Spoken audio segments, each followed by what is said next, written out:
Justin, say hi. Hi. Let's see, what is today, Justin? Monday. No, it's not. It's Saturday. Huh? Opening day, right? Saturday. It's Saturday. It's T-ball opening day. Saturday. What's the date? March 16th, 2 p.m. 1991. Justin is 7 years old. Who cares? You care. Hey YouTube, how you doing? Bustin' Just here, and today I'll be covering some things that aren't very funny, but certainly important to me and to the viewers here, obviously. And it's 10 reasons that I dumped Jesus, plus 3 bonus facts as well. Now, I just want to preface it with the statement that over the last 6 months or so or more, I've come across so many reasons for discarding both not just Jesus, but Paul and the New Testament, and even the Old Testament as well, that it's just gotten, there's so much literature, there's so many reasons, and there's so much stuff now that it's ridiculous. And so I'm just beginning to share this stuff with you guys. These are by no means like my top 10 reasons or the only 10 reasons. I'll probably do part 2, 3, 4 of this. And as you'll see the information here and you start diving into it, I hope you'll realize what I mean by once you pull the thread on this thing, it really unravels into a lot of different problems. So in no particular order and following no particular list, these are just the first 10 that come to mind when thinking of some of the hundreds of reasons that I've abandoned the New Testament and the entire Bible.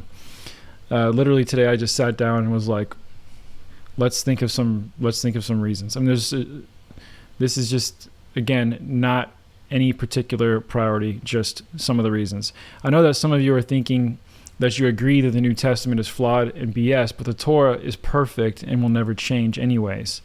And we'll get to the Torah, Old Testament, and the many, many fundamental flaws that it has as well in the future. But for the sake of keeping things simple and sort of methodically going through this, I want to just simply start here with Jesus Christ, aka Yeshua, Yahusha, or as you'll see, Dionysus archetype. After all, I was in the middle of working on my Messiah Complex series, in which I was aiming to prove the existence of the Messiah, both as a supported character by the Tanakh, Old Testament, and also historically. And in the process of writing that and researching that, I obviously came to the conclusion that all of it was completely fiction. So with that, I want to go ahead and ask you, before I jump right into these first 10 reasons, to subscribe if you're interested in these topics. You want to talk more about philosophy, anthropology, hidden history, Christianity, all sorts of topics, then don't forget to go ahead and subscribe and like the video. Or if you hate the video, go ahead and don't forget to thumbs down it as well. I appreciate that. Also, I know that many of you will comment with your rebuttal if you have one, or additional questions if you have those. And I appreciate that as well. It helps to strengthen the community as we sharpen each other and ask each other good questions. And so I encourage you to put those down below as well. Okay, so let me go ahead and jump in. And I put this screen up. You'll understand why I started with this screen up when I get to the last reason, the 10th reason. It says, Satan has been the best friend the church has ever had, as he has kept it in business all these years. And you'll see what I mean, how by the dualistic nature of Christianity, Satanism, of course, wasn't even spawned until the 60s, really provides a perfect a counter in a way that is helpful to Christianity, and vice versa. So we'll get to that next. Let's just jump right in with my number 1 reason. First reason here, and this comes straight from the Messiah Complex, and that is that Jesus broke the Torah / Tanakh by teaching against it. So one of the first things I did when I was going through and doing the Messiah Complex was proving whether or not the idea that a Son of God type character could be supported in the Old Testament. But then the second thing I wanted to do was prove that he didn't teach against the Torah, because some of the Jewish teachers out there are saying that he did, and I wanted to try and clarify. So I'm just going to go through this quickly and try not to waste too much time here. And you guys can see what I mean. I don't think I need to drive it home too far.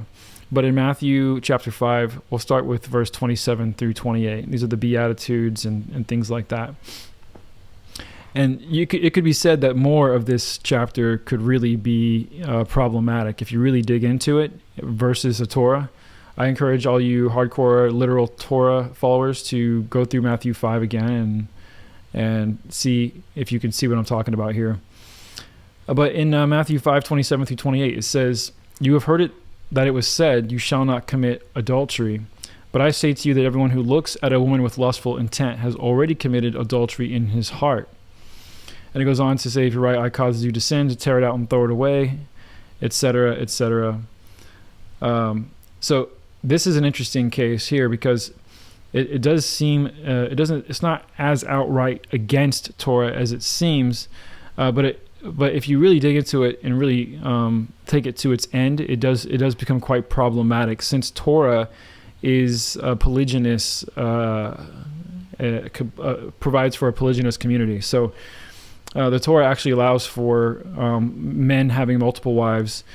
In fact, some of the Jewish people actually still practice these things until I want to say all the way up until into the CE, into the 1200s CE or something like that.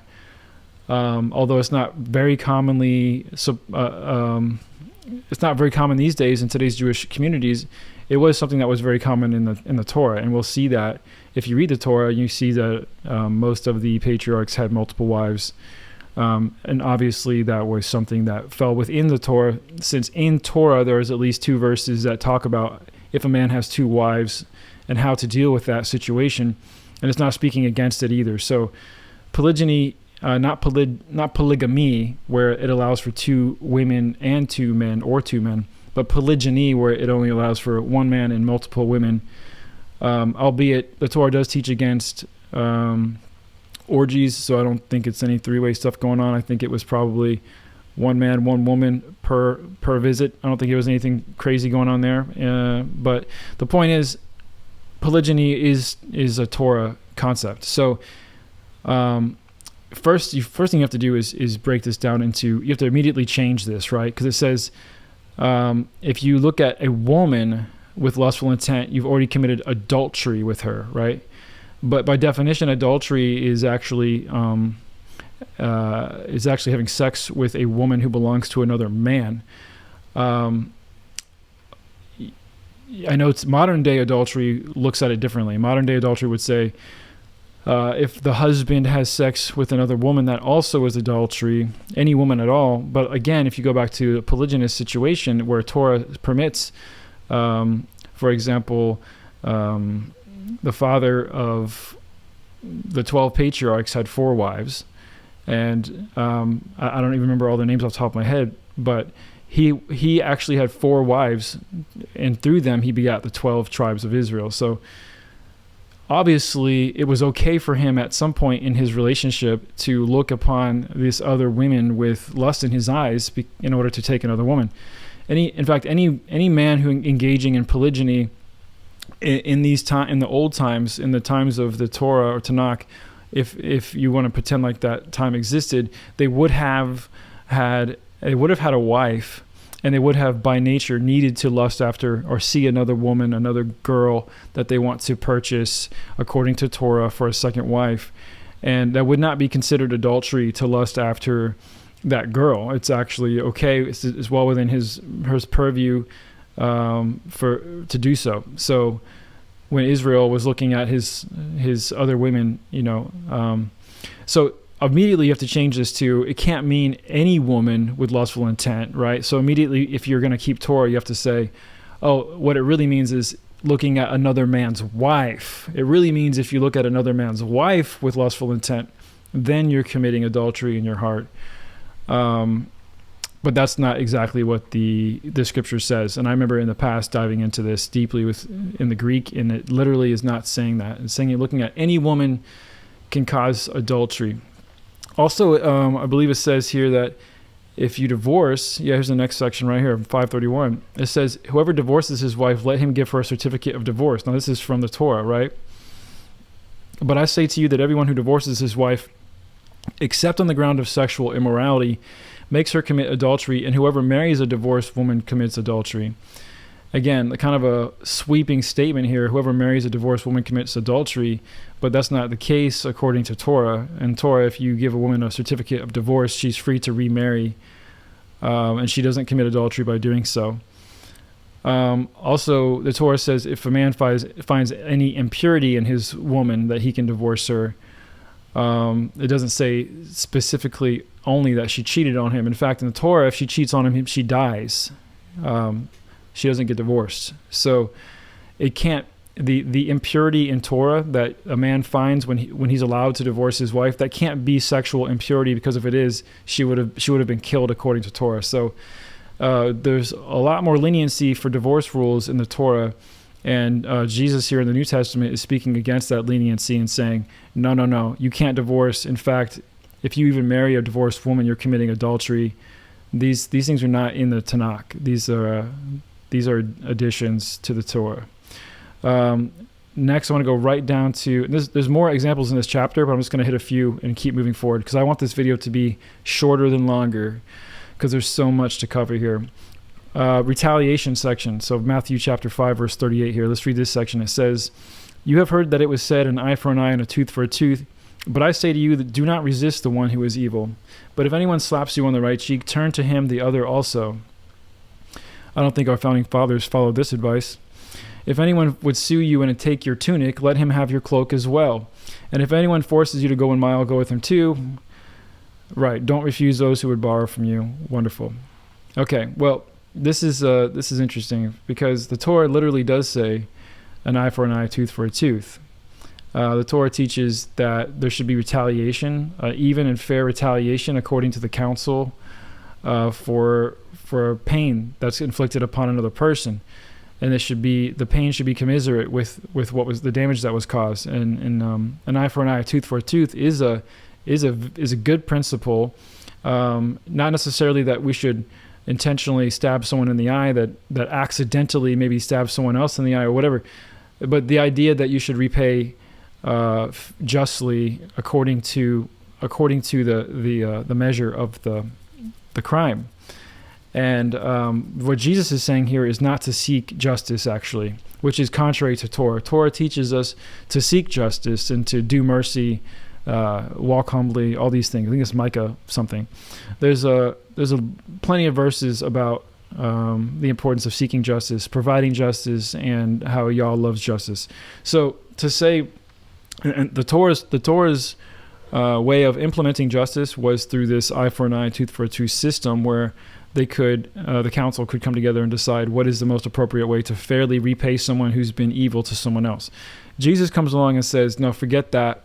Don't seek judgment. Don't seek justice. In fact, if someone beats you up and takes your stuff or whatever, just let them do it. That is completely contrary to Torah. That's contrary to everything Israel stood for in the Tanakh. It's contrary to David, to everything. I mean, it's just it's a big problem, honestly. Okay, so I'm going to move right past this and keep moving into the next point that I want to make, and that is number 2, that Paul's writings about the Christ were actually written before the Gospels, and this is what most people don't actually realize. The letters of Paul were written before the Gospels, and let's see if I have that here. If you go to, for example, according to, I know this is Wikipedia, and we can dig past this, and I have, but this is according to many scholars, if you want to call them that. They've debated over the years about when these letters were written from Paul, if he was a real character, when these would have been written based on the timing and lots of other factors. And you can see that they surmise that it was between 50 AD and 64 AD. Whereas when you get to the earliest copy of any gospel we have is the copy of Mark. And the earliest copy of Mark was actually, they say it probably was written between 65 CE and 75 CE written. but actually the first one the earliest one wasn't found before 130 CE, so even later than that. So even predominant historical research will prove that Paul's writings actually came before the gospel was written, and because of that, there's a lot of really interesting facets of the gospel that are completely missing from Paul's writings. Anyway, I don't have it pulled up right now. I should have pulled it up before I started. I'll maybe include it in the next video or something. But there's a whole long list of things that Paul doesn't talk about that the Gospels do talk about, including the virgin birth and things like that. That really point out some really interesting aspects that really show you that the version of Christ or the Savior or whatever sort of Hellenistic ideas, Greek Hellenistic ideas that Paul was introducing. I'm going to show you, first of all, where those ideas, many of them came from. And second of all, I just want to point out that once you compare the writings of Paul to the more specific details of Jesus in the Gospels, you see that there's a lot of big differences actually. And it seems like he's describing someone completely different because, well, in my opinion, the Gospels are just an addition to this character that Paul was sort of working on, that other later authors came in and sort of patched up. So let me go on to the third point. The second point was just that Paul actually wrote before the Gospels did, and when you actually start reading things in chronological order, you can see that Jesus was a character that became developed over time. It didn't start off with Matthew. That's not the first time we see and understand a Jesus figure through history, and that to me was just very telling. The third reason that I wanted to share is that the earliest writings about Christ were actually 20 or more years after his departure. So like I showed you a minute ago, they claim that the earliest writings of Paul would have been around 50 AD, but even that's 30 years after, or 20 years after his supposed departure. When you get down to the actual works that we can point to from the Gospels, like the Gospel of Mark or John, for example, that I showed you over here, they're not even until the early to mid 2nd century. So 130 to 150 CE, you start getting copies of the Gospels of John or Mark. So my question is, why in the world was no one writing about this very prominent figure in what was at the time considered one of the most literate cities on earth? If you look at some of the studies done by anthropologists, they would say that because of the nature of Jerusalem, the organization and the scholarly emphasis they put on knowing and reading and writing Hebrew, that they guesstimate that 20 to 25% of Jerusalem was literate and would have had so many scribes and authors and writers available to write about all kinds of things. In fact, I'm going to talk about this more in a minute, here in just 2 seconds. But there is lots of stuff collected from the 1st century Jerusalem that we can read. But oddly, not a single thing was written about Jesus, and I think that's very, very, very strange. That one of the most literate cities on the earth at that time no one wrote a single thing about Jesus. That's very strange to me. I want to read a quote from Bart Ehrman here, actually. And I know that he's a controversial figure, but he's right when he says, "What sorts of things do pagan authors from the time of Jesus have to say about him?" So what do the pagan authors say about Jesus from his time? Nothing. As odd as it may seem, there is no mention of Jesus at all by any of his pagan contemporaries. There are no birth records, no trial transcripts, no death certificates. There are no expressions of interest, no heated slanders, no passing references, nothing. In fact, if we broaden our field of concern to the 14 years, or concern to the years after his death, even if we include the entire 1st century of the Common Era, there is not so much as a solitary reference to Jesus in any non-Christian, non-Jewish source of any kind. I should stress that we do have a large number of documents from that time. We have the writings of poets, philosophers, historians, scientists, and government officials, for example. not to mention the large collection of surviving inscriptions on stone and private letters and legal documents on papyrus. And in none of this vast array of surviving writings is Jesus' name ever so much as mentioned. That's huge. And I'm going to explain to you why that's so huge more in a minute here. That's going to sink in more in a minute. One sec. Okay. Sorry, my cat was eating too loudly. Very annoying. Okay. Number four. The fourth reason is, for me, the Roman Messiah looks like a perfect backstory for explaining the fall of Jerusalem in 70 AD. So what do I mean by that? Well, obviously history shows that Jerusalem was sacked and destroyed by the Romans between 67 and 70 AD. 70 AD being the most prominent year that everyone remembers, for obvious reasons. That's when it really came to a head.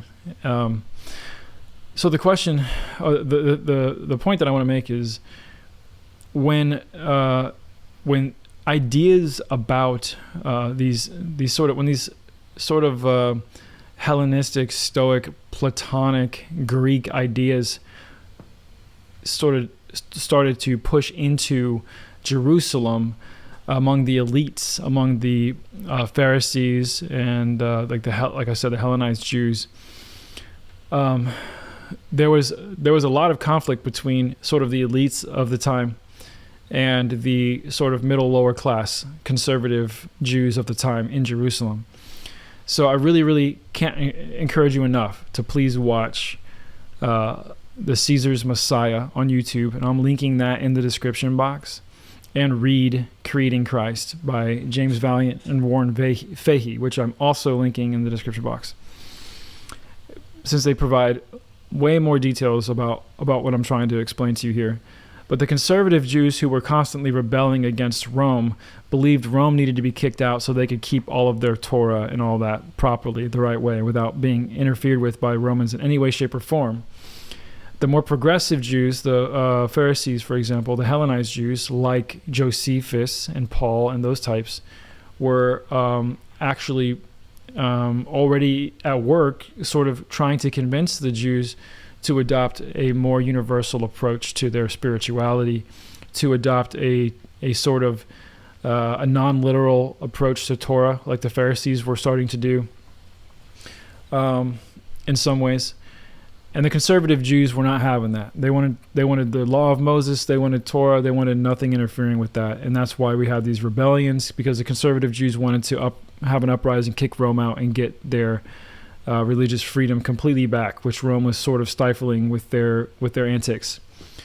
So when Rome finally destroyed Jerusalem completely in 70 AD, some of the Jews who at first would have had trouble accepting or stomaching some of these ideas about Jesus or a new way of understanding the Tanakh and things like that may have been a little more considerate of these ideas after the fall, since it explained why God abandoned the Jews, right?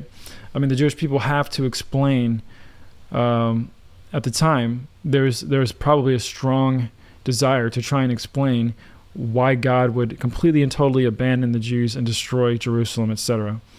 And to me, the fact that Jesus Christ prophesying supposedly this would happen, although the prophecy of him saying that wasn't written until 50 or 60 years after it happened, wink, wink, and Jesus' visit to the temple and the crucifixion, all of those things sort of in the New Testament Christian's mind explain why God abandoned Israel or Jerusalem during this time. And the fact that most, if not all, of this talk about the Messiah, Jesus, Yeshua, whatever, was written after the fall of Jerusalem, to me it just points to the fact that the fourth reason I think this is all BS is because I think that it was probably written as propaganda to help make sense of the fall of Jerusalem for the the Jews who were still trying to hang on to some semblance of their failed culture, to be quite honest with you. So that's the fourth reason. Number 5. I hope I'm moving through these fast enough for you guys. And again, all the links will be in the description for you guys, so you can go through this stuff more. Number 5. This is pretty big, and this could go on and on and on, but I'm just going to give you a few examples. Jesus was pro-Roman and anti-Jewish in all of his engagements with others, proving his agenda as mere propaganda. Now, there was a study that was done. I don't have it on me, but you can go through the New Testament and look at all the interactions between Jesus, Yeshua, Yahusha, and any Roman or any Jew. And you'll see that in every case, Jesus is kind to Romans and hateful to Jews. A good example of that actually is in Matthew 8:5-13. And this is interesting. It says here, this is when Jesus had entered Capernaum. It says, when he had entered Capernaum, a centurion came forward to him, appealing to him, "Lord, my servant is lying paralyzed at home, suffering terribly." And he said to him, "I will come and heal him." But the centurion replied, "Lord, I am not worthy to have you come under my roof, but only say the word and my servant will be healed. For I too am a man under authority with soldiers under me. And I say to one, go, and he goes, and another one, come, and he comes, and a servant, do this, and he does it." When Jesus heard this, he marveled and said to those who followed him, "Truly I tell you, with no one in Israel have I found such faith. I tell you, many will come from the east and west and recline at a table with Abraham, Isaac, and Jacob in the kingdom of heaven, while the sons of the kingdom will be thrown into outer darkness. In that place there will be weeping and gnashing of teeth." And the centurion, and to the centurion, Jesus said, "Go, let it be done as you have believed," and the servant was healed at that very moment. Okay, so this is exactly the kind of stuff I'm talking about, right here where it says, literally, "Truly I tell you, I have found no one in all of Israel with such faith." So this is a guy who claims to have who come to the Jew first, then to the Gentile, and he claims to be coming to the lost sheep of the house of Israel and things like that at times. But then he turns around in reality, and he actually says that the one with the most faith in all of Israel is a Roman guy, right? Not the ones who have been keeping the Torah, not all the... Listen, there must have been thousands, hundreds and thousands of Jews that Jesus would have met at this point, walking around, pious people who follow the Torah, who were in study, who were fasting and praying and keeping the laws, just like all the conservative religious zealots that existed in the first century that were trying to do that constantly. And you don't see Jesus saying that those guys have great faith and that those guys are the wise ones. Instead, you see him giving those type of people a lot of trouble and giving them crap for being hypocritical and things like that, and then constantly turning and commending Romans or Gentiles for having the real faith. They have the understanding that he's really looking for, not the Jews. The Jews are the forces of darkness in the New Testament, and the Romans are the faces of salvation and life. You have to watch the Caesar's Messiah. I can't express that enough. All right, so let's go ahead and move to the next point, number 6.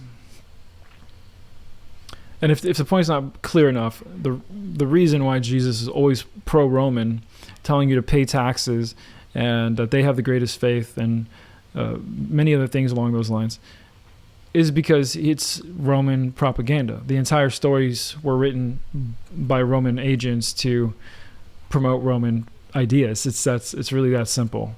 And I know it's hard to stomach, but that's where all the evidence is pointing, in my opinion. All right, number 6. Historical references to Jesus only come from only other Roman sources. So some people will tell you that there's plenty of historical evidence that Jesus Christ, the real man, actually existed, but that's not true. When you actually dig into it, there's not. And probably two of the biggest, if not the two prominent names in proving Jesus's historical authenticity is Flavius Josephus and Tacitus. And people often point to Flavius Josephus especially, and look, it says right here, Jewish priest, scholar, and historian, right? So a lot of Christians think, oh, well, this Jew is talking about Christ. I mean, there's no incentive for him to do that. I mean, he's not a Christian, so he's not trying to promote his own thing. And, like, he's not Roman or anything. He's a Jew. So obviously he must be trustworthy if this Jew from the first century is writing about Jesus. So that's crazy.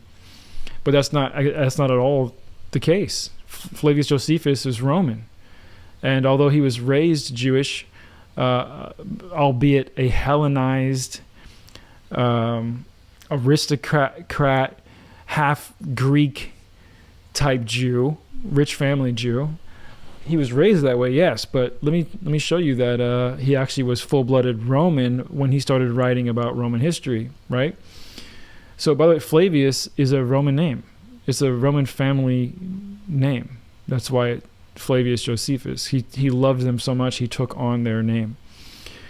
So his original name was Joseph ben Matthias, and he was born between 37 and 38 in Jerusalem and died around 100 CE in Rome. It says he was a Jewish priest, scholar, and historian who wrote valuable works on the Jewish revolt from 66 to 70 and the earlier Jewish history. His major works are blah, blah, blah. All right. So as you can see here, Flavius Josephus was born of an aristocratic priestly family in Jerusalem. According to his own account, he was a precocious youth who by the age of 14 was consulted by high priests in matters of Jewish law. So first off, I think this is interesting that there's really interesting connections between Josephus himself and Jesus Christ's character. But he says, according to himself, he was consulting other high priests when he was 14. It's possible. At age 16, he undertook a 3-year sojourn in the wilderness with hermit Banus, a member of one of the ascetic Jewish sects that flourished in Judea around the time of supposed Christ. Returning to Jerusalem, he joined the Pharisees. So he became a Pharisee, which makes sense from the family he was in, that he was basically born into being a Pharisee. A fact of crucial importance in understanding his later collaboration with the Romans. We'll get there in a second. The Pharisees, despite the unflattering portrayal of them in the New Testament, see, told you, were for the most part intensely religious Jews and adhered to a strict, though non-literal observance of the Torah. Politically, however, the Pharisees had no sympathy with the intense Jewish nationalism. These are the conservative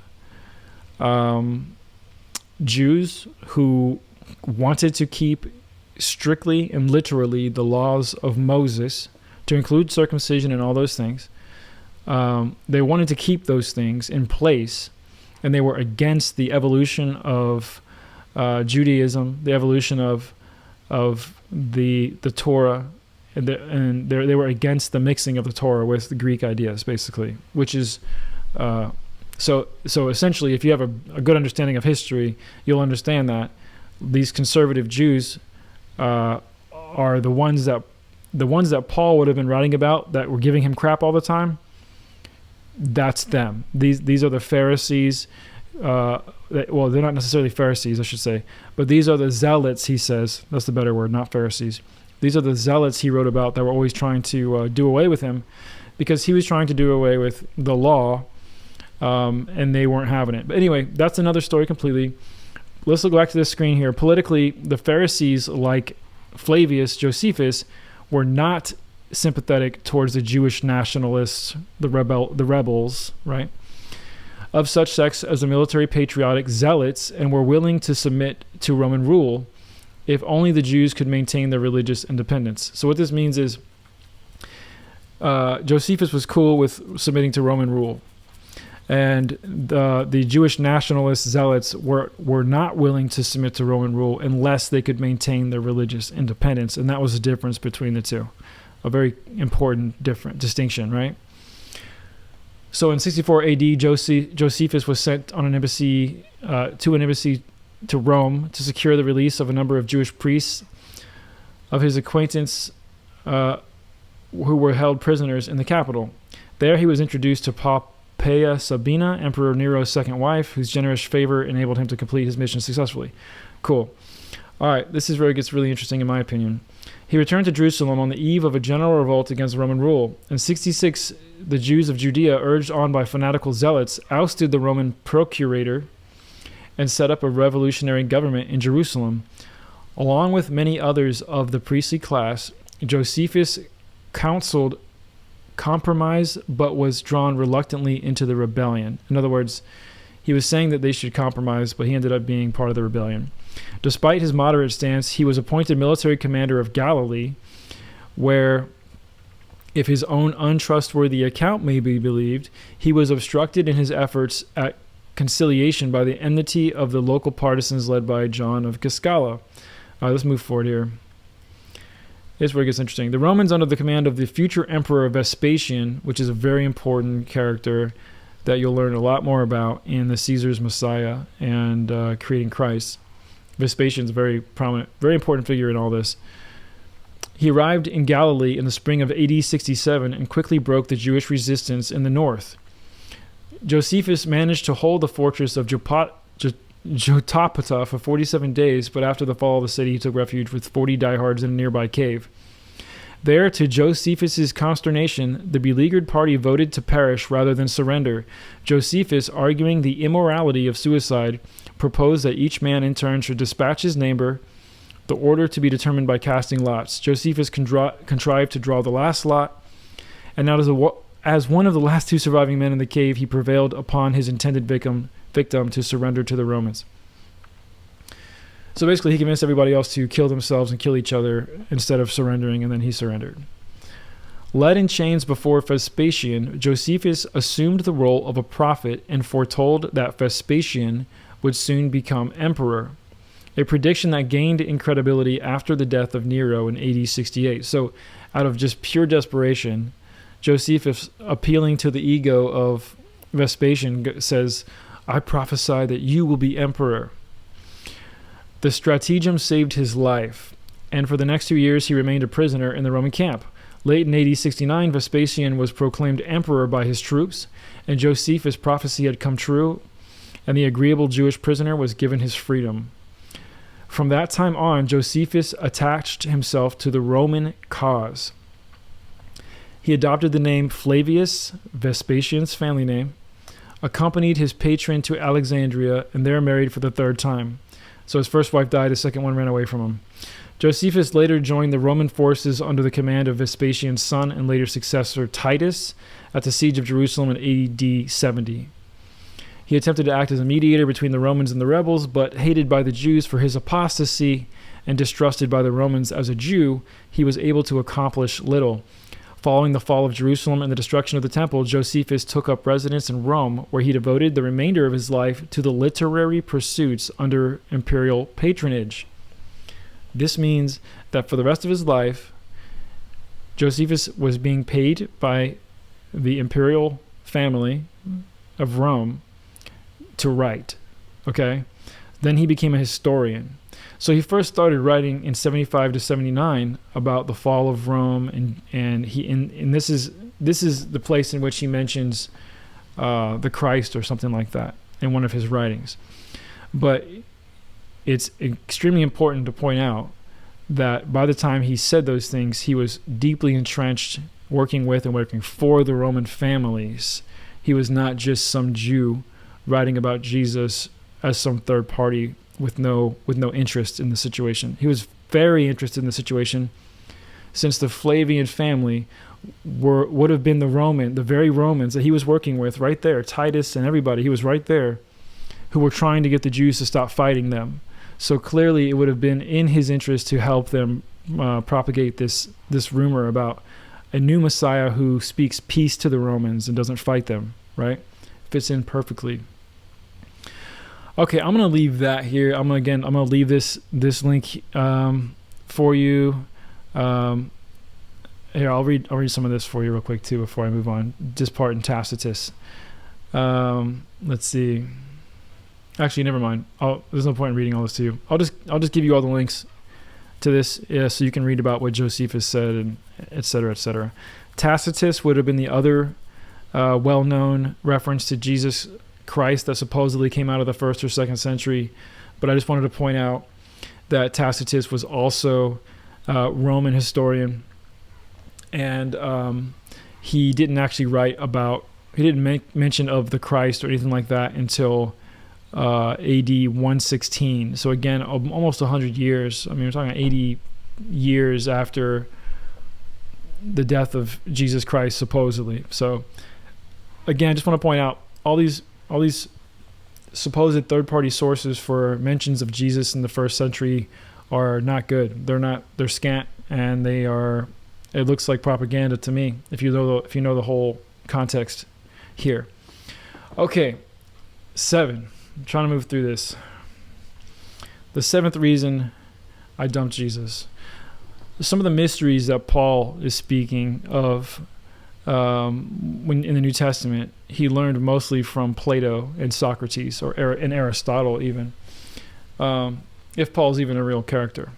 Paul was teaching the well-known Stoic and Platonic philosophies of that time. These ideas were already around, and he was teaching them to those people who were already familiar with Greek philosophy and Dionysian cults and things like that, and Stoic ideas, doctrines, and things. And I can't emphasize this enough. I can't. The best thing you can do for yourself, if you really want to understand this point, I'm gonna try and explain it to you anyways, is just go through the links in the description box for this part, for Hellenization, for Hellenized Jewish people, Stoicism, and all that, and read everything and click all the links and dig in as far as you want. It goes deeper and deeper and deeper. It goes all the way back to Plato, right? And you'll see that what Paul was teaching was just so normal for Greeks to teach at that time, and he was simply just mixing in the same old stuff and reteaching it with a little bit of a twist and a little bit more flavor, and calling it something different. But it really was more the same. But Hellenization is a really important term to understand, because Hellenization is the historical spread of ancient Greek culture, religion, and to a lesser extent language over foreign peoples conquered by Greeks. Let's go. Boom. Conquered by Greeks, or brought into their sphere of influence, particularly during the Hellenistic period, which is 323 BC to 31 BC, so 300 years BC, following the campaigns of Alexander the Great in the 4th century. The results of Hellenization was that elements of Greek origin combined in various forms and degrees with local elements, and these Greek influences spread from the Mediterranean basin as far east as the modern-day India. In modern times, Hellenization has been associated with the adoption of modern Greek culture and the ethnic and cultural homogenization of Greece. So it's because of Hellenization that we even have a New Testament in Greek. It's because of that we have so much Greek ideas and Greek speech and Greek writing surrounding not only the New Testament, but also the Old Testament. I mean, the oldest copy of the Old Testament that's compiled that we have is the Greek Septuagint, which is for another video. But the point of this is Hellenization had to do with how during the few hundred years leading up to the arrival of Christ, leading up to the 1st century, Greek ideas and philosophies were spreading like wildfire all over the European areas, all the way to the Middle Eastern areas, all up through Judea, big time. And people like Paul were promoting and practicing and sort of teaching people these concepts. A Hellenistic Jew is the most important part of this understanding, because that's exactly what Paul is. He'd be considered part of Hellenistic Judaism. So let me zoom in a little bit here. Hellenistic Judaism. This is what the Pharisees were. This is what Paul would have been, really, in some ways. Hellenistic Judaism was a form of Judaism in classical antiquity that combined Jewish religious traditions with elements of Greek culture. Until the fall of Western Roman Empire and the early Muslim conquest of the early Eastern Mediterranean, the main centers of Hellenistic Judaism were Alexandria in Egypt and Antioch in Syria. Isn't that these are familiar cities for us Christians, right? Because this is where Hellenization occurred. This is where Hellenized Jews were. The two main Greek urban settlements of the Middle East and North African region, both founded at the end of the 4th century BCE in the wake of the conquest of Alexander the Great. Hellenistic Judaism also existed in Jerusalem during the Second Temple period, where there was conflict between Hellenizers and traditionalists. And this is that conflict I was telling you about. the conflict between Hellenized Jews and traditional Jews. The Hellenizers were okay with the Greek changes and updates and spiritualizing everything and making it all fit into some new mental way of seeing things, whereas the traditionalists were not about that life at all. They were like, this is literal, it's not changing, we're not moving. And so it even mentions that conflict right here even. The major literary product of the contact of the Second Temple Judaism and Hellenistic culture is the Septuagint. There it is. Translation of the Hebrew Bible from Biblical Hebrew and Biblical Aramaic to Koine Greek, specifically Jewish Koine Greek. Okay, mentionable are also the philosophic and ethical treatise of Philo, blah, blah, blah. The decline of Hellenistic Judaism started in the 2nd century, and its causes are still not fully understood. I can tell you what happened to it. It became Christianity. It may be that it was eventually marginalized by, partially absorbed into, or became progressively the Koine-speaking core of, there it is, of early Christianity. That's exactly what happened.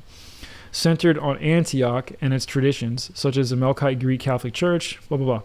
So the first Christians were likely Hellenized Jews.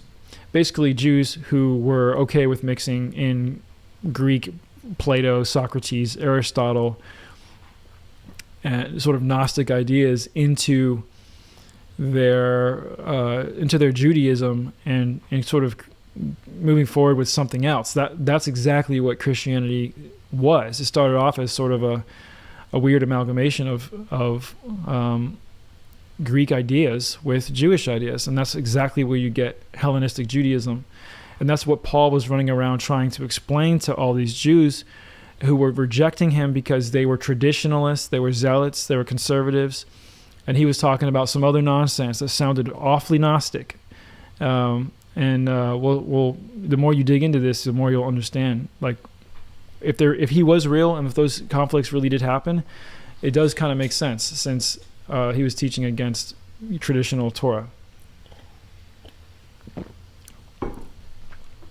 Next, Stoicism.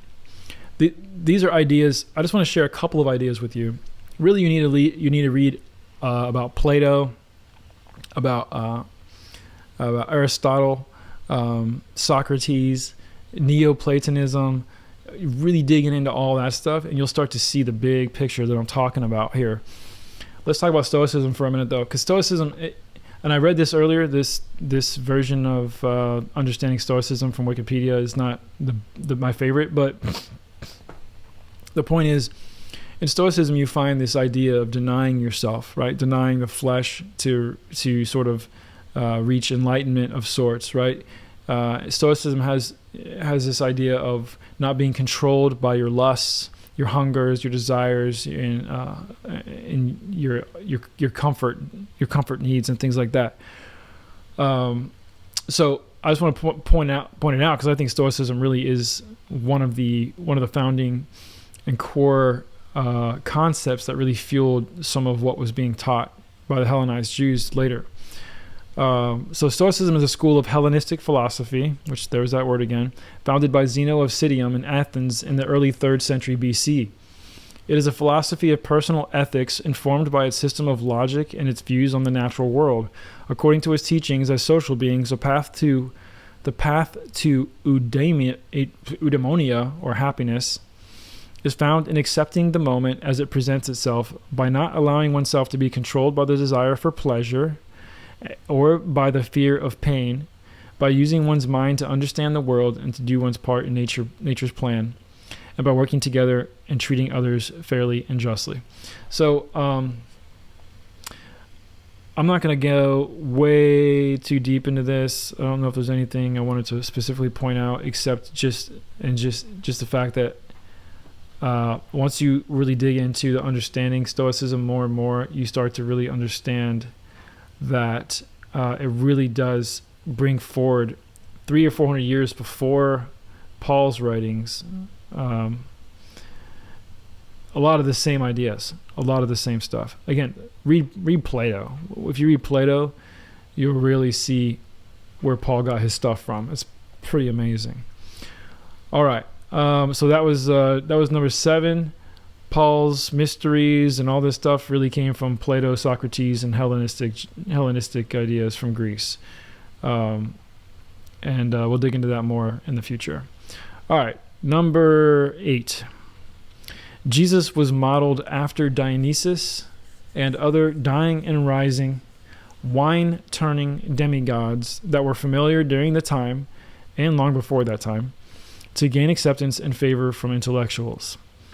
Okay, so again, you've heard me mention Dionysus in the past, and there's a lot of comparisons to Dionysus, and I'm going to link for you the Bacchae by Euripides, which I need to correct myself. It was written in 405 BC, not 410. If you read the Bacchae, just read it yourself. It doesn't take that long, maybe 30 minutes. You'll see the ridiculous parallels between what was written there and what became later some of the writings about Jesus.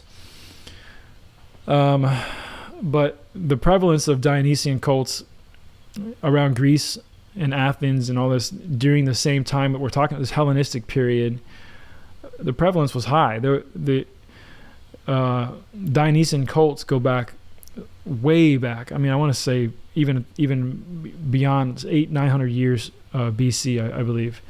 But the most interesting highlights about Dionysus, I would say, are that he's considered the son of God. He's considered the son of the Most High God because he's the son of Zeus, right?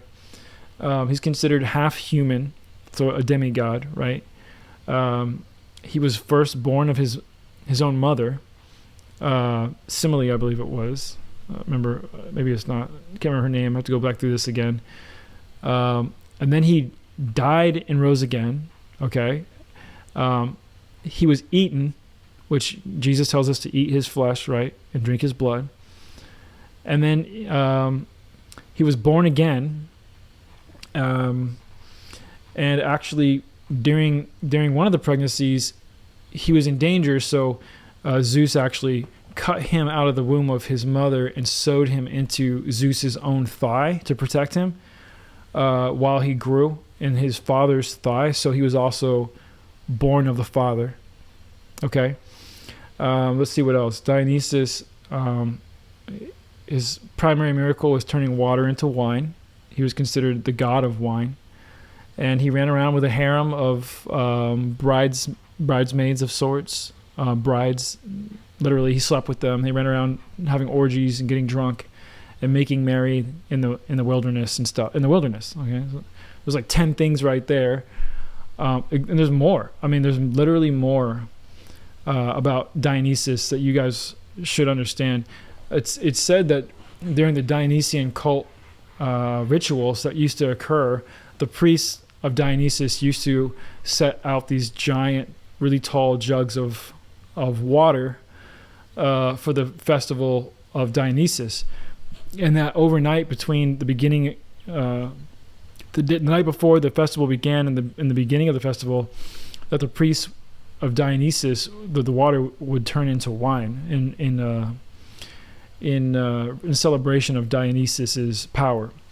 And so that was a tradition that was already around prior to the first century, where we start seeing these writings about Jesus being a miracle working wine guy, being a son of God, son of the Most High God, born of the Father, all this stuff.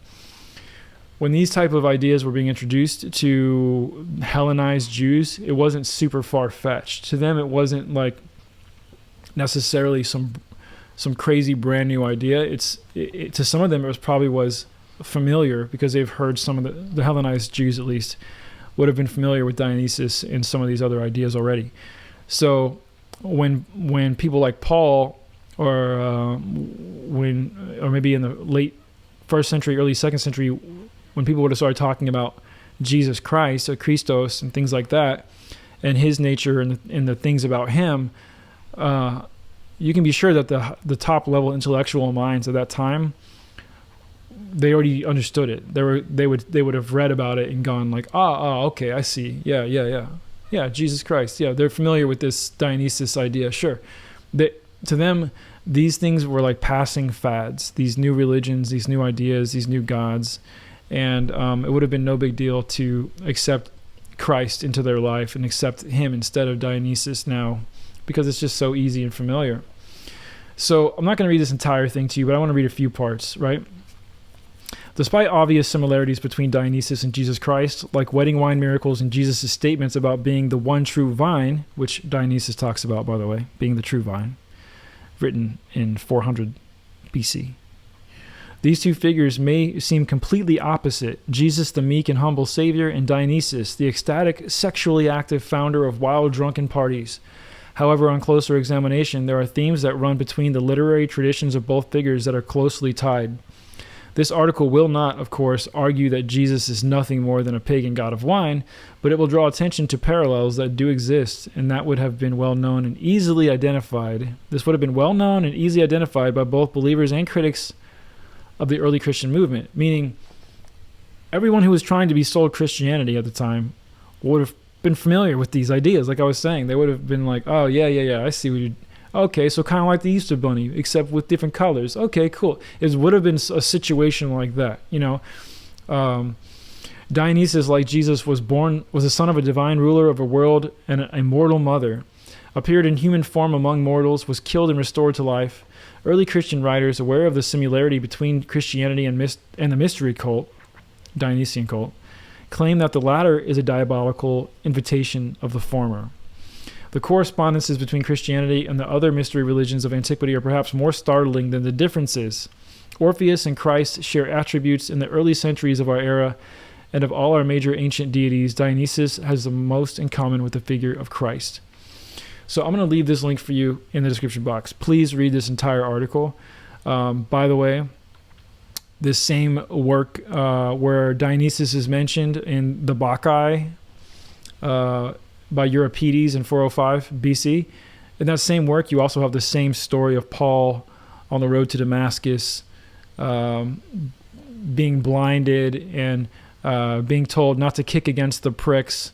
And basically Dionysus is the half man, half god who meets Pentheus on the road and tells him to stop. Why are you persecuting me? And all this stuff. That was all written by Euripides in 405 BC about a conversation between Dionysus and Pentheus. Please read the Bacchae by Euripides. Okay. Next, I'm going to leave, like I said, I'm not going to go into this anymore. I'm going to leave this for you guys. Which one? I don't want to skip ahead too far. Okay, yeah, we'll get there. So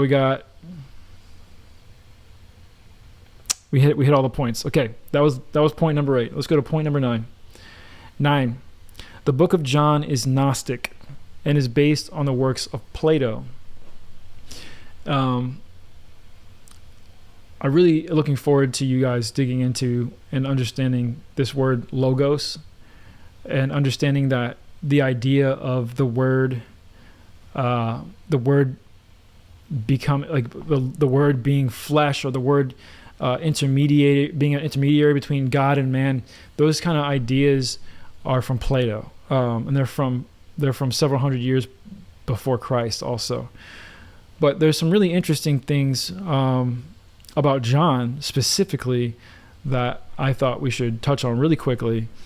And really, I'm sure there's plenty of people watching this right now who can tell you that there's a lot more to John than just this.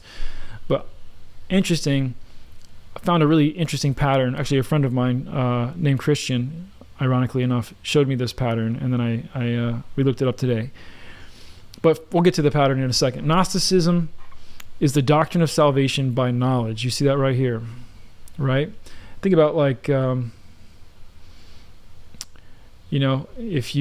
anyone who believes on him shall not perish but have everlasting life, etc., like that. And if you think about John 3:16, it's kind of the same thing in a way, in a very, very, very vague way. I don't want to oversimplify this conversation, so don't think that I am. But, I mean, in a very vague way, it's the doctrine of being saved just by knowing something or by believing something, right? This definition, based on the etymology of the word gnosis, knowledge, or good at knowing, is correct as far as it goes, but it only gives one, though perhaps the predominant characteristic of Gnostic systems of thought. Whereas Judaism and Christianity are almost all pagan systems, and almost all pagan systems hold that the soul attains its proper end by obedience of mind and will to the supreme power, i.e. by faith and works. It is markedly peculiar to Gnosticism that it places the salvation of the soul merely in the possession of a quasi-intuitive knowledge of the mysteries of the universe and of a magic formula indicative of that knowledge. Gnostics were people who knew, and their knowledge at once constituted them a superior class of being. So just knowing something made you superior, whose present and future status was essentially different from that of those who, for whatsoever reason, did not know. There's a lot more to say about Gnosticism. I just wanted to give you a real quick overview there.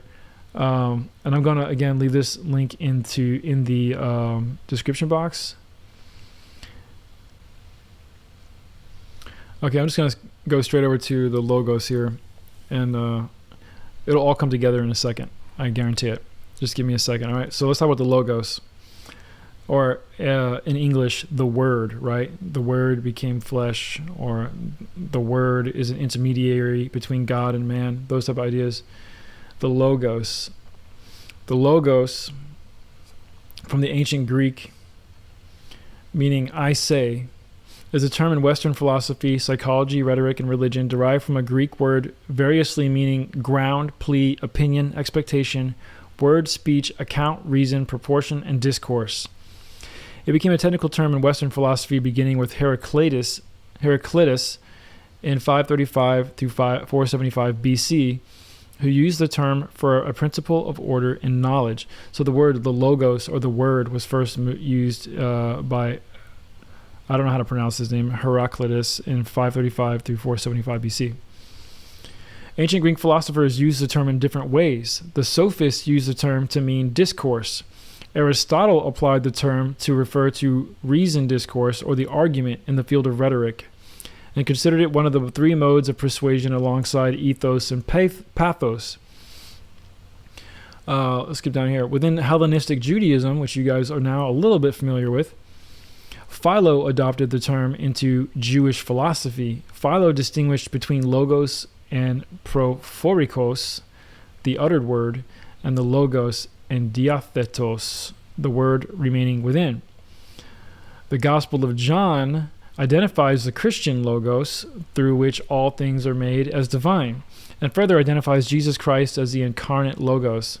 Early translators of the Greek New Testament, such as Jerome in the 4th century AD, were frustrated by the inadequacy of any single Latin word to convey the meaning of the word logos as used to describe Jesus Christ in the Gospel of John. There's one more thing here. I thought it was interesting. The first place it was used is all the way back here by Heraclitus. I don't know how to pronounce it. And then Aristotle uses the word logos to kind of develop it further. And I think this is where it gets really interesting. Here we go. Hellenistic Judaism, which aka early Christianity in my opinion.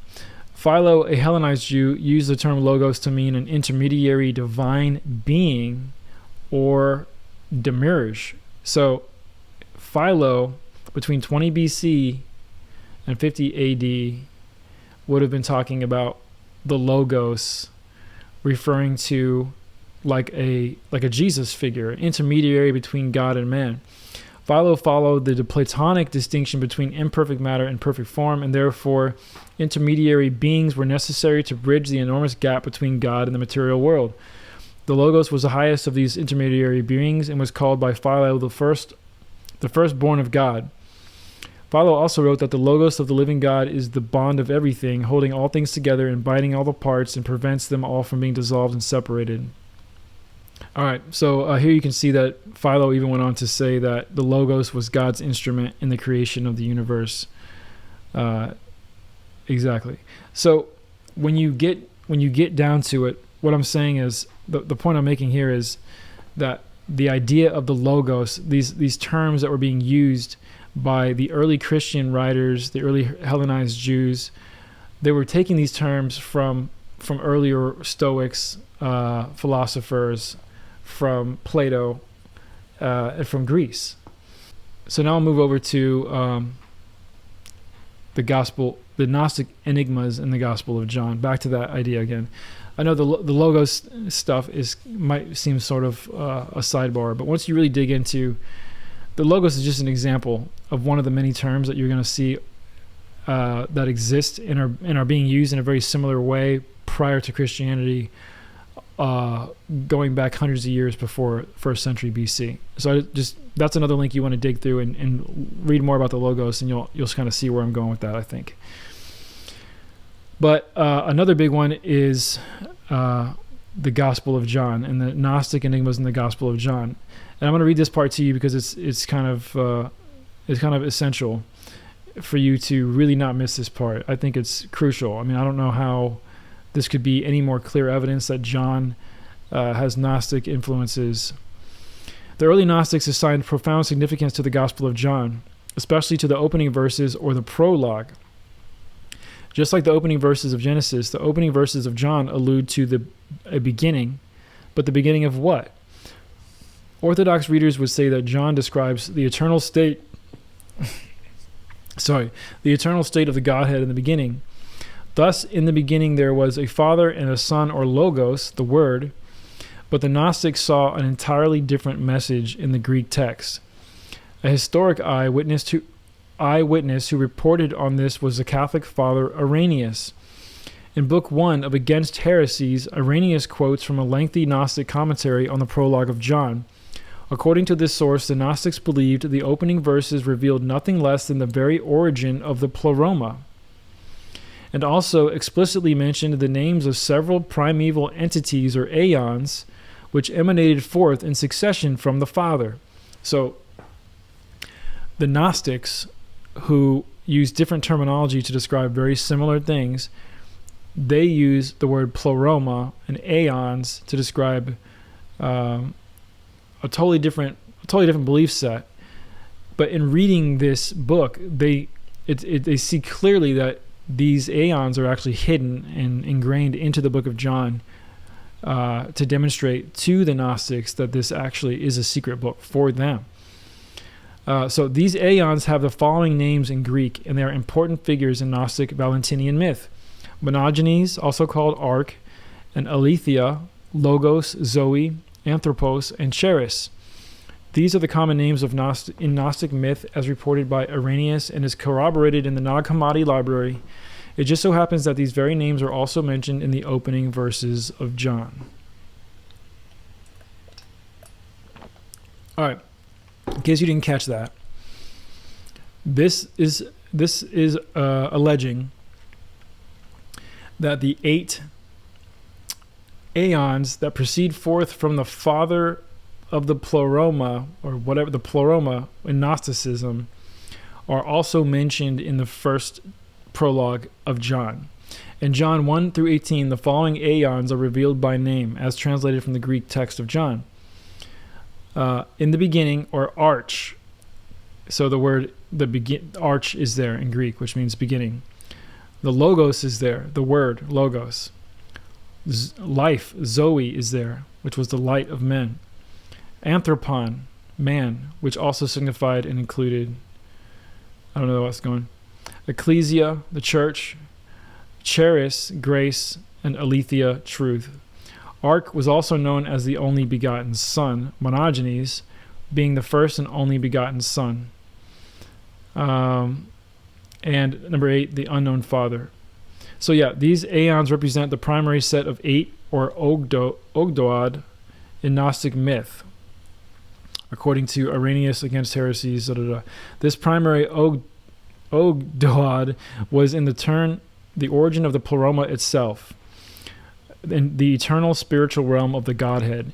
John himself received knowledge of this pleroma from Jesus. Hence John wrote of Jesus that of his pleroma, of his fullness, we have received. Thus meaning that Jesus imparted knowledge of the pleroma to his disciples. Obviously, the beginning in John contains a radically different form of revelation as compared with the beginning in Genesis. The Gnostics believed that the Apostle John was disclosing a different theological paradigm which involved the theme of an unknown God and hierarchy, which was revealed in the very first 18 verses.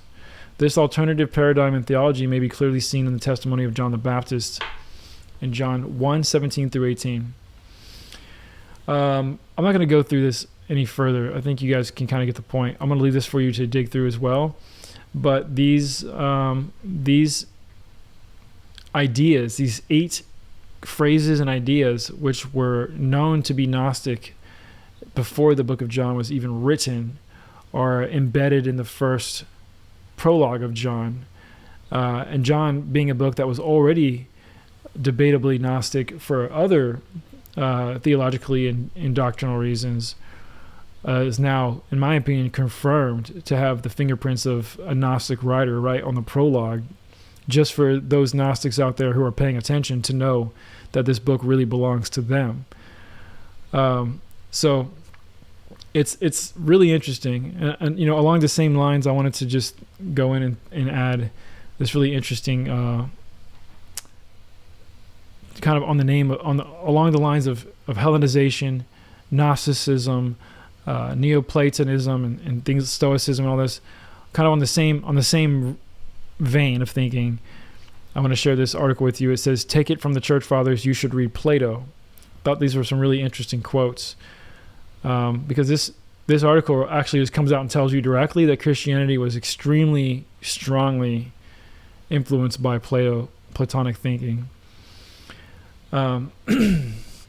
It says right here, Christianity is the West's most important worldview. Plato was the West's most important philosopher, but the two have far more in common than just importance. In fact, Plato helped set the intellectual stage for the early church. I agree. Dean Inge, the famous professor of divinity, writes that Platonism is part of the vital structure of Christian theology. If people would read Platonists who worked to reconcile Platonism with Scripture, they would understand better the real continuity between the old culture and the new religion, and they might realize the utter impossibility of excising Platonism from Christianity without tearing Christianity to pieces. So he's saying it's impossible to take Plato out of Christianity without destroying Christianity, he says. The Galilean gospel, as it proceeded from the lips of Jesus, was doubtless unaffected by Greek philosophy. But early Christianity from its very beginning was formed by a confluence of Jewish and Hellenistic religious ideas. Exactly. That's exactly what I'm trying to tell you. I agree 100%. If you're interested in Christianity's origins, there are some very good reasons to be interested in Platonism. Plato understood the self as divided between body and soul, with the soul more closely related to goodness and truth. This made Christianity's later soul-body division easier to understand. There's so many different additions, things. I'm just going to read 1 or 2 more quotes and move forward because I'm trying to wrap this up for you guys. And then you can take these links and you can go read through this stuff. It's pretty cool stuff. Augustine, one of the church fathers, he said that the utterance of Plato, the most pure and bright of all philosophy, scattered the clouds of error. Another church father, Augustine also said, I found that whatever truth I had read in the Platonists was in the writings of Paul, combined with the exaltation of thy grace. In other words, Augustine was telling you, Paul was writing Plato. Eusebius of Caesarea, Plato is the only Greek who has attained the porch of Christian truth. Clement of Alexandria, this is the last one, I'll move forward. Before the advent of the Lord, philosophy was necessary to the Greeks for righteousness, and now it becomes conducive to piety, being a kind of preparatory training to those who attain to faith. For God is the cause of all good things, but of some primarily, as of the Old and New Testaments, and of others by consequence as philosophy. Perchance, too, philosophy was given to the Greeks directly and primarily, for philosophy was a schoolmaster to bring the Hellenic mind to Christ, or the Greek mind to Christ. Philosophy, therefore, was a preparation, paving the way for him who was perfected in Christ. In other words, Clement is saying that Plato's philosophies, the Hellenistic Greek philosophies of Plato, were designed to help the reader prepare their soul for the acceptance of Jesus Christ who would come later. But the reality is, he's just pointing out the fact that Christianity, like the other previous quote said, wouldn't exist without Plato, and that's why they're so intricately woven. And now that they're just making kind of a hindsight statement, oh yeah, Plato knew about Christ basically in a way before Christ came, and that's why he was sort of saying these things. Or Plato had the revelation of Christ Those type of things start coming. When the reality is, no, Plato came up with this stuff, and then they wrote that stuff onto Christ's character later. That's the simple and real explanation, not the other way around. It's really annoying to watch Christians do this. They're like, well, maybe Satan knew that this was coming, and so he did another thing beforehand. And it's like, guys, no, that's not what happened. Instead, we're seeing a clear thread of evidence as to who created what. And Christianity is a copy of an amalgamation of Hellenistic Judaistic Hellenistic Jewish thoughts, Greek thoughts, Platonic thoughts, Stoic thoughts. So this is where all Christianity came from, amalgamation of all this stuff. Anyway, I'm just going to leave that there. Again, link in the description box for this. I'm not going to go any further on that one. And last but not least, for number 10, I'm just going to go with demons aren't real. And I know this is going to be very annoying for some people. I can already hear the outcry of many people. Oh yeah, well, tell that to my demon who threw my couch across the living room last night, or tell that to my demon who won't let me stop drinking, or tell that to my demon who keeps waking me up at night, slapping me around, or whatever. There's absolutely zero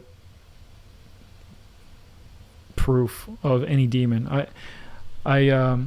In my past, I thought that I was haunted by demons. I had sleep paralysis, nightmares, and things like that. But later I realized, in hindsight, it's always 2020, right? Later I realized I probably had sleep paralysis because I was dealing with the lung issue at the time that I didn't know about till later. And I was actually dealing with not receiving enough oxygen while I was sleeping in certain positions. And that could have been a reason why I had sleep paralysis. It didn't have to, you know what I'm saying, instead of a demon sitting on my chest. Also, the times that I felt like there might be an evil spirit near me or watching me or something were always feelings. There were never actual physical, tangible views of anything. It was always just a feeling of fear. And so, the more I think about this and the more I study this, the more I realize how obvious it should have been all along. But our emotions are very powerful, and our subconscious mind is very powerful as well. So for number 10, I wrote, demons are not real. Your fear is real. There are no demons even mentioned at all in the Old Testament or the Tanakh.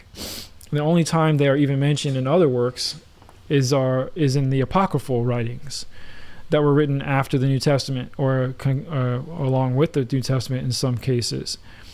Such as 2nd Esdras, for example, it mentions demons, but it was written apparently sometime between 100 and 120 CE.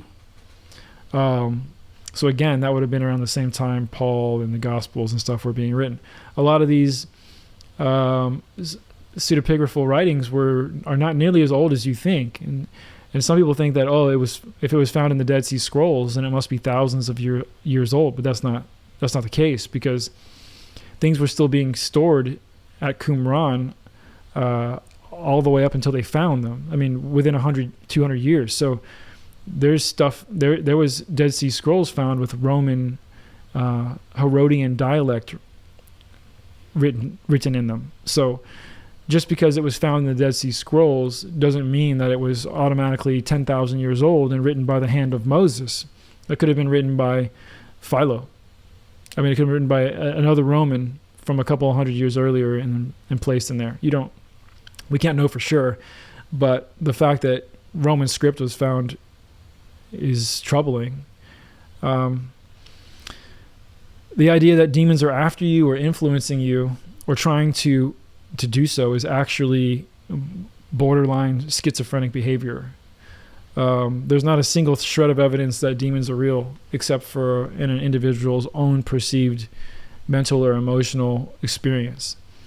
When you stop believing in demons, they completely stop bothering you because they don't exist except in your own reality. And I know that for a fact. I struggled with all kinds of stuff. And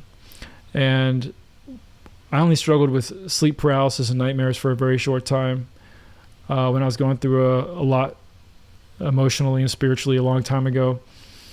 But man, I went through a period where I was afraid. I'd pray about spiritual forces of wickedness and things like that, and I prayed that these type of evil entities wouldn't influence my family or me or anything like that. And it's so interesting how once you just realize it's all BS, and then it all just kind of goes away, and it does, because it is. So, all right, well, you know what? I had 3 bonus things. Dang it, I don't know if I want to do these because it's already getting so long. Yeah, you know what? I mentioned how Paul didn't mention some of the things that the Gospels mentioned. That was one of my bonus points. Let me go ahead and do that. I'm going to just do this real quick. I'm going to try and get through this quick, all right? So that was 10. I'm going to give you a couple more. 3 more, right? Real quick, 3 more. Bonus round. Number 11. The earliest New Testament writers seem to have been ignorant concerning the details of Jesus' life, which became more established in later texts. So this is important. Paul seems unaware in his writings, of any virgin birth, for example. He doesn't mention wise men or stars in the east or miracles at all. That's interesting. Historians have been long puzzled over the silence of Paul on the most basic biographical facts and teachings of Jesus. Paul fails to cite Jesus' authority precisely when it would make his case. What's more is he never calls the 12 apostles Jesus' disciples. In fact, he never says that Jesus even had disciples. He doesn't say that Jesus had a ministry or did miracles or gave teachings at all. Paul never says any of those things. He virtually refuses to disclose any biographical detail, and the few cryptic hints he offers aren't just vague, but contradict the Gospels completely. The leaders of the early Christian movement in Jerusalem, like Peter and James, are supposedly Jesus' followers and family, but Paul dismisses them as nobodies and repeatedly opposes them for not being true Christians. All right, that's bonus number 11, all right? That's big. Why doesn't Paul talk about any of those things? Very odd. It's because Paul's idea was written first. He was building this character and this logos, this concept, and then the Gospels came after to clean it up and to historicize Jesus by making him a historical figure, by giving him a place and time, by giving him a name and a birthplace and all that stuff. A lineage and all that, which they built into the Gospels, and they don't even match, but that's another thing. All right, number 12. Even the New Testament itself doesn't claim to be a first-hand account. So even the New Testament itself doesn't say this is a first-hand account. It's not. It's hearsay. We now know that the 4 Gospels were assigned the names. They were assigned the names of the apostles Matthew, Mark, Luke, and John, but they were not written by them. To make matters sketchier, the name designations happened somewhat time in the 2nd century, around 100 years or more after Christianity supposedly began. So 100 years after Christianity supposedly begins, that's when we get the names for these Gospels, and they named the Gospels after disciples, not because they were written by disciples, but just because they wanted to name them after disciples. So that's pretty problematic. For a variety of reasons, the practice of pseudonyms or pseudonym writing was common at the time. So back then, during the 1st century and before, it was pretty common for people to write things and claim that it was written by somebody else. There's a lot of works like that during this period. So they would write something and they'd sign it by a famous figure so that it would get more notoriety. The same is true of the New Testament epistles, except for a handful of letters from Paul. So 6 out of the 13 letters are broadly thought to be genuine letters from Paul. The other ones are considered to be not written by Paul. But even the gospel stories don't actually say, I was there. Rather, they claim the existence of other witnesses, a phenomenon familiar to anyone who has heard of the phrase, my aunt knew someone who knew someone, etc. So they're not even saying, I saw this, I was there. They're saying, they met witnesses and they were there and they saw this. So it's not even a first-hand account. That's number 12. It's hearsay from hearsay. 13. Hell didn't exist at all until Jesus announced it in the New Testament. hell is not an Old Testament Tanakh concept.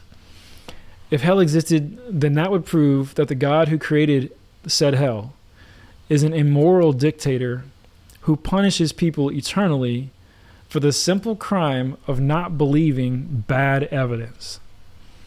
If that is the sort of God you want to worship, then so be it. But it's illogical, irrational, and unfair. Like the God of the Old Testament, but we'll get to that in another video. Oh man. All right. So yeah, I mean, the concept of hell was invented in the New Testament. It's not something you see in the Old Testament. Again, it's part of the fear-based system that we're living off of. If you don't listen to Jesus, then you're going to get sent to hell, where there's weeping and gnashing of teeth, etc., etc. But you don't see that in the Tanakh, the Torah, the Old Testament.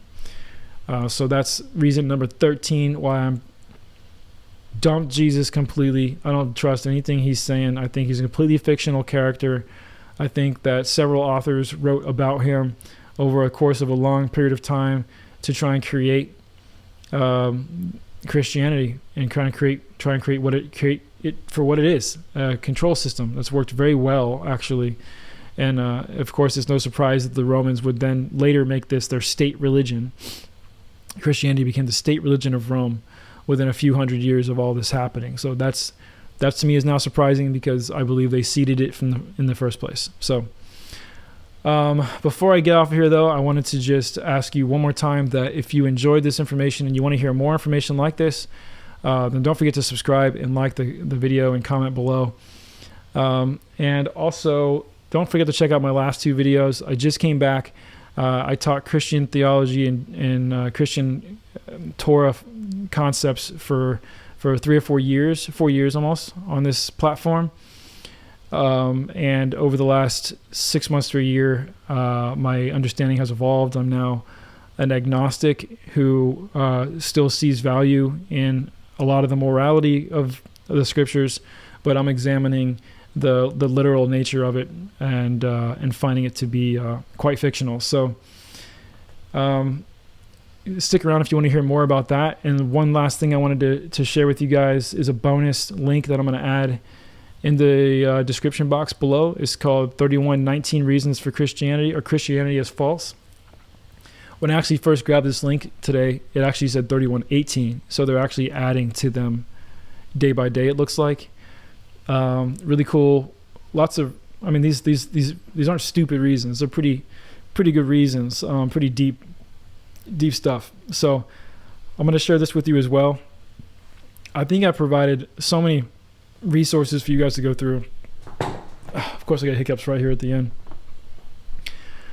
This should keep you busy for a while. If you really are serious about this and you really want to understand this stuff better, I can't stress enough the importance of really reading this stuff, really reading the leaks, and spending some time listening to the ulterior positions of other scholars. Go to Caesar's Messiah on YouTube here. You can watch it right here. The whole thing. It's out. What is it? Got 1.8 million views, and it's an hour and 20 minutes long. So don't forget to grab that, and then also don't forget to check out Mythvision Podcast. This guy Derek over here has done a great job. He actually has a very level head. He's very kind to everyone. He's had incredible debates on here that are just really, really, really, really good. And as you can see, it's not just about Christianity, it's about everything. He covers Latter-day Saints, Mormonism, Muslims, Quran, Islam, I mean, Scientology. It goes on and on. And he has some of the top minds in philosophy, theology, first century history on the show to answer questions and to debate and even debate each other. Agnostics debating each other about biblical stuff. It's really interesting information.